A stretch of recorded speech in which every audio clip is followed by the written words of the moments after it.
You're watching TRT World's News Hour. Let's go to Bangladesh. More than 170 politicians, activists and musicians have written an open letter to the country's Prime Minister Sheikh Hasina.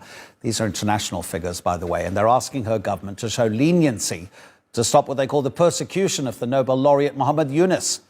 The statement was issued at the same time as this, a pro-Yunus demonstration. The signatories of that open letter include the former US Secretary of State Hillary Clinton, the billionaire businessman Richard Branson, also the lead singer of U2, Bono. They're calling on Hasina to recognise Yunus's contribution towards poverty alleviation through his microcredit financing. And for that, he won the Nobel Peace Prize in 2006. In recent weeks, he has faced a new round of lawsuits. The government of Sheikh Hasina Wajid turns its eyes from the looting of the banking system to the tune of 30,000 crores by one group and 11,000 crores by another, roughly 30 billion and $11 billion. And they've focused on an alleged misappropriation of a small amount of funds by Professor Yunus. It's a false accusation, which we firmly reject. Yunus is a household name in Bangladesh. His Grameen Bank gives small loans without charging collateral, an idea that has lifted millions out of poverty and been replicated globally. Internationally, he's known as the banker of the poor, but under Prime Minister Sheikh Hasina's administration, Yunus has found himself in constant legal battles since 2010. 2 years after the central bank ousted him from his own Grameen Bank, the government put Yunus on trial. It was over charges of receiving money without government permission, including his Nobel Prize award and royalties from a book. In July this year, Yunus was ordered by the country's top court to pay more than $1 million in taxes. He was accused of making donations worth $7 million to charitable trusts that he owned or in which he had influence. The court ruled he evaded taxes from 2011 to 2013. Just last month, 18 former Grameen telecom workers filed a case against Yunus. They accused him of siphoning off their job benefits. The company is a non-profit organisation that Yunus chairs on a voluntary, non-compensated basis. Also in August, Yunus went on trial on charges of violating labour laws. The government has charged him, alleging discrepancies during an inspection of Grameen Telecom. Let's go to Dhaka and speak to Muhammad Yunus. Muhammad, tell us first of all about Muhammad Yunus's standing in Bangladeshi society. Is he as an individual maybe more popular than the government itself? Thank you very much, Tedwell. Actually, Dr. Muhammad Yunus is a very popular figure in this country.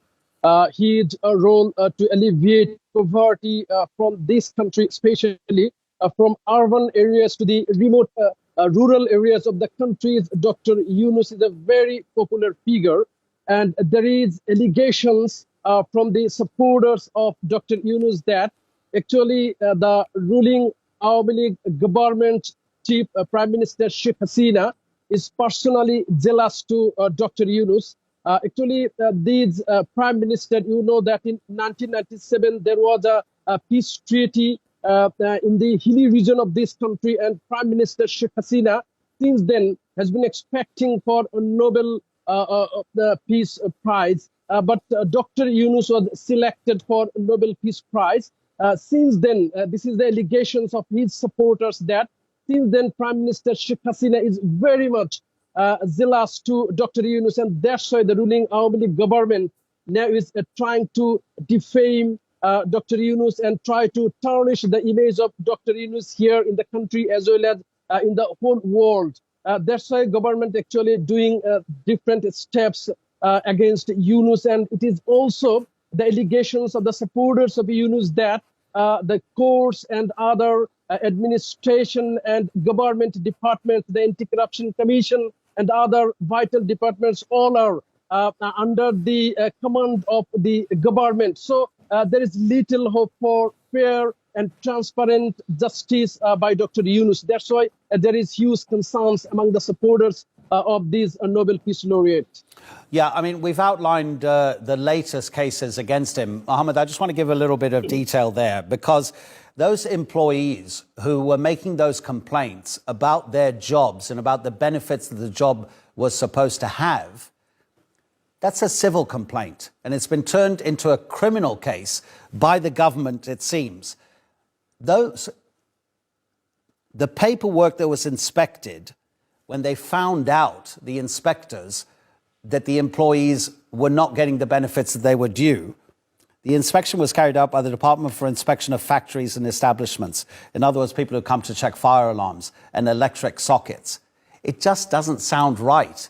I mean, do the people of Bangladesh trust any of these processes at all? You say the judiciary may be compromised.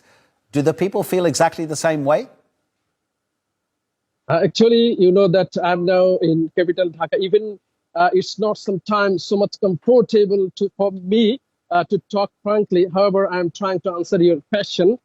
Yesterday, during the demonstrations, the speaker also said that under this government, there is huge reports of corruption, mismanagement of funds, $1 billion of funds. Actually, the government is trying to divert the attention of the world as well as the countrymen ahead of the country's next national elections by raising the issue of Dr. Yunus. Actually, there is a petty amount of money that has been alleged by the government against Yunus, against the mismanagement. This is very laughable to the supporters of Dr. Yunus, and they are accusing the government of plotting conspiracies against Dr. Yunus. Actually, you know that the elections, country's national elections, to be held in December this year or January next year, and there is crisis because people are demonstrating against the government regarding the fair elections, and all the opposition parties are accusing the government that under this administration there is no fair elections. That's why they are demanding for neutral government systems. And in this situation, Dr. Yunus may be a figure to run the country to overcome this crisis. That's why government is actually scared about this popular personality. Mohammed Yunus in Dhaka, thanks very much indeed, Mohammed.